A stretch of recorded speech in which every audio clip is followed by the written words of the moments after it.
Envie agora suas dúvidas para o e-mail tatiana.r.m@uol.com.br tatiana.r.m@uol.com.br e a doutora Tatiana irá esclarecer pessoalmente e detalhadamente todas as suas dúvidas.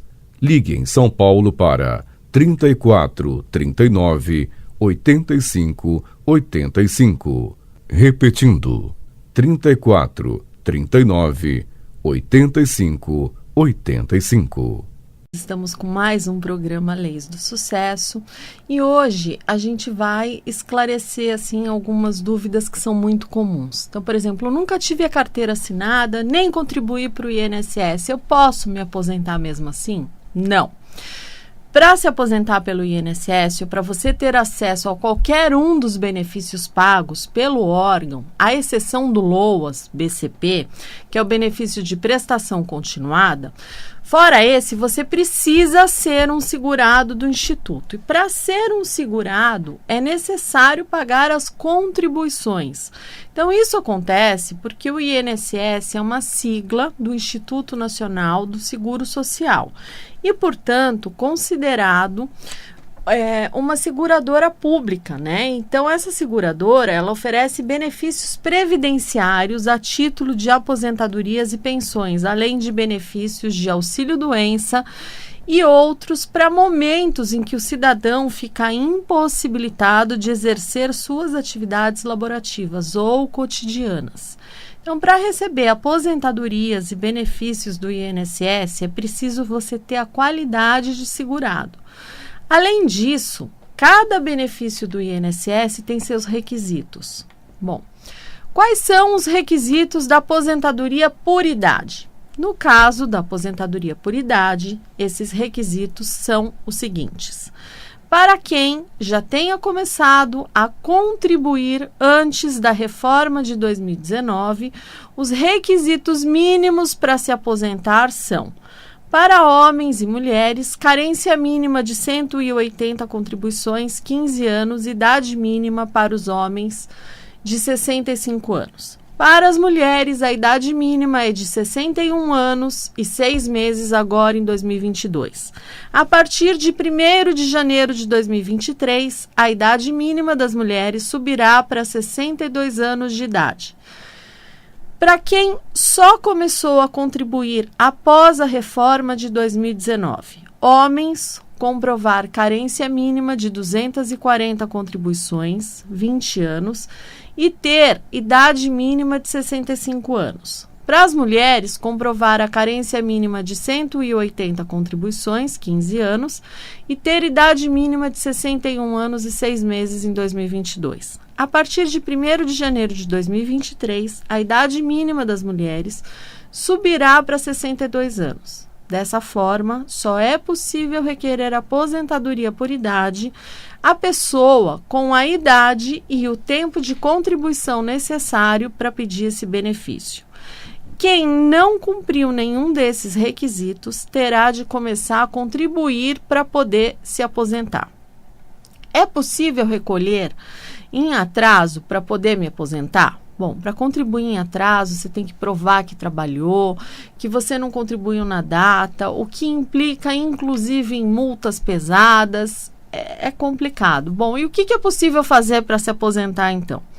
O que é possível fazer é começar a contribuir daqui para frente. A contribuição ela é obrigatória para todos os trabalhadores que exercem atividades remuneradas, tenham ou não carteira assinada. E ela é facultativa para desempregados, estudantes e donas de casa. Bom, BCP é uma alternativa para quem nunca contribuiu. Caso seja um segurado facultativo e não tenha possibilidade de pagar ao INSS, é possível no futuro tentar o BCP LOAS, que é o benefício de prestação continuada, que é um benefício que não exige contribuição, pago a idosos e pessoas com deficiência pobres. Mas, nesse caso, precisará comprovar, além da idade mínima de 65 anos, que possui renda familiar por pessoa da família, igual ou menor de 1/4 do salário mínimo, que é o valor de R$ 303 em 2022. Quem tem direito à aposentadoria por invalidez? Bom, todos os segurados do INSS, servidores públicos que estão incapacitados de forma total e permanente para o trabalho, têm direito. Então, será necessário cumprir os seguintes requisitos: comprovar a incapacidade através de perícia médica feita no INSS ou no órgão público que você trabalha, inclusive tendo que constar a informação o que é impossível a reabilitação em outro cargo ou trabalho. Cumprir carência mínima de 12 meses para os trabalhadores do INSS. Estar trabalhando no serviço público ou contribuindo para a Previdência Social no momento em que ocorreu a incapacidade, ou ainda estar no período de qualidade de segurado no caso dos segurados do INSS. Bom, os segurados do INSS, que é o Instituto Nacional do Seguro Social, que tiverem a concessão da aposentadoria por invalidez, hoje chamada de aposentadoria por incapacidade permanente, terão 60 dias para preencher um documento informando ao Instituto se recebem ou não outro benefício previdenciário. A regra consta da portaria do Instituto publicada no início de agosto de 2022. No documento, o trabalhador precisa informar se já recebe benefício de outro regime de previdência ou pensão por morte do Instituto, ou de outro regime previdenciário. A portaria altera a regra já existente. Antes, o segurado precisava apresentar a autodeclaração ainda durante o processo de análise do benefício por incapacidade. Agora, esse documento só precisa ser entregue depois que o benefício por incapacidade permanente é concedido. O benefício ele é concedido após perícia médica por determinação do perito. Em todas as aposentadorias, a pessoa já tem que preencher essa declaração dizendo se recebe algum benefício na hora de fazer a solicitação. Mas na aposentadoria por invalidez é a perícia quem decide. Então, a autodeclaração pode ser feita pela internet, no Meu INSS, por meio do serviço Informar sobre recebimento de benefício em outro regime de previdência. Também é possível fazer a declaração pelo 135. Segundo a portaria, se em 60 dias o segurado não tiver feito a autodeclaração, a aposentadoria por incapacidade será suspensa automaticamente pelo motivo 92. Não apresentou a declaração que recebe benefício RPPS. Bom, após 6 meses de suspensão, o benefício será cortado. Então, é importante você que recebe a aposentadoria por invalidez apresentar essa declaração ao INSS. Bom, quando é possível o acúmulo de benefícios? A regra de acúmulo de benefícios, ela foi alterada com a reforma da Previdência de 2019. Então, a emenda constitucional, ela limitou o valor a ser pago no segundo benefício. Antes, no caso de acumulação, os 2 benefícios eram pagos integralmente e era possível ganhar mais do que o teto do INSS. Agora, há redutores aplicados sobre o segundo benefício. Então, o benefício com valor mais vantajoso será mantido integralmente, seja qual for. O segundo será reduzido. Então, se o menor benefício for igual ao salário mínimo, ele será pago sem redutor.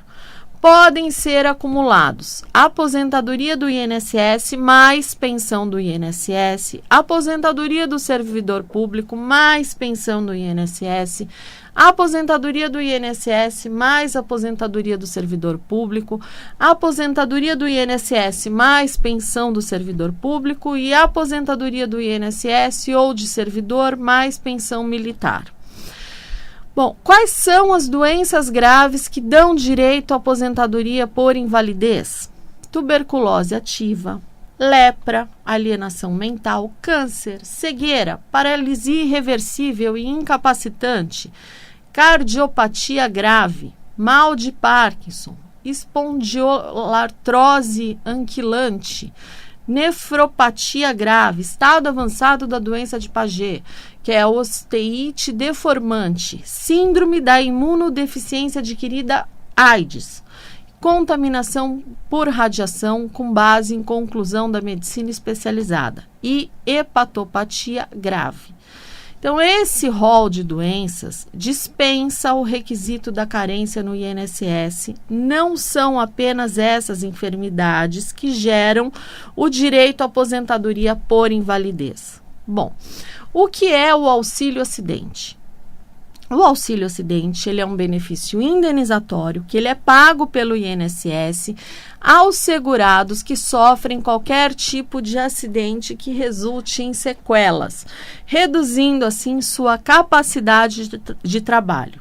Está previsto no artigo 86 da Lei 8213 de 91, que diz o seguinte, que o auxílio acidente, ele será concedido como uma indenização ao segurado quando após a consolidação das lesões decorrentes de acidentes de qualquer natureza, resultarem sequelas que impliquem na redução dessa capacidade para o trabalho que habitualmente essa pessoa exercia. Então, na lei, não é exigido nenhum grau específico de redução das capacidades do segurado, desde que as sequelas sejam permanentes e impactem diretamente nas atividades laborais do trabalhador. Então, o auxílio acidente, ele pode decorrer de acidente de trabalho, porém, ele é diferente do auxílio doença acidentário e a aposentadoria por invalidez acidentária. Além disso, o acidente, ele não precisa necessariamente estar relacionado ao trabalho. Diferentemente do auxílio doença, o auxílio acidente, ele permite que o segurado continue trabalhando e recebendo seu salário normalmente, porque ele é uma indenização. Quando o segurado consegue o benefício, ele é pago durante toda a vida e só cessa em alguns casos específicos. Bom, quais são os tipos de auxílio acidente? Existem basicamente 2 tipos de auxílios concedidos pelo INSS. O auxílio acidente acidentário e o auxílio acidente previdenciário. O auxílio acidente acidentário, ele é concedido quando as sequelas diminuem a capacidade laborativa e tem origem em um acidente de trabalho ou uma doença ocupacional. Quando um trabalhador sofre um acidente que prejudica suas funções motoras em um trabalho que exige tarefas manuais, por exemplo. Seu auxílio será tipo acidentário na solicitação ao INSS. Bom, é importante não confundir com o auxílio doença acidentário, né? O que é outro benefício. Já o auxílio acidente previdenciário é concedido ao trabalhador que ficou com sequelas de um acidente ou de uma doença de qualquer natureza, ou seja, é o benefício voltado aos segurados que sofrem acidentes não relacionados ao trabalho, como um acidente doméstico ou de trânsito. Mais uma vez, é importante não confundir com o auxílio doença previdenciário. Bom, quem tem direito ao auxílio acidente? Todo segurado do INSS, exceto contribuinte individual e facultativo. O resto tem direito ao auxílio acidentário em caso de acidente ou outra doença que reduza sua capacidade de trabalho. Bom, muitos trabalhadores que se aproximam da aposentadoria têm dúvidas sobre recolhimentos, né? Agora, vamos supor, vale a pena aumentar minha contribuição faltando pouco tempo para minha aposentadoria? A resposta é a seguinte: depende. É necessário você fazer o cálculo do impacto que o aumento dessa contribuição fará no resultado final do benefício.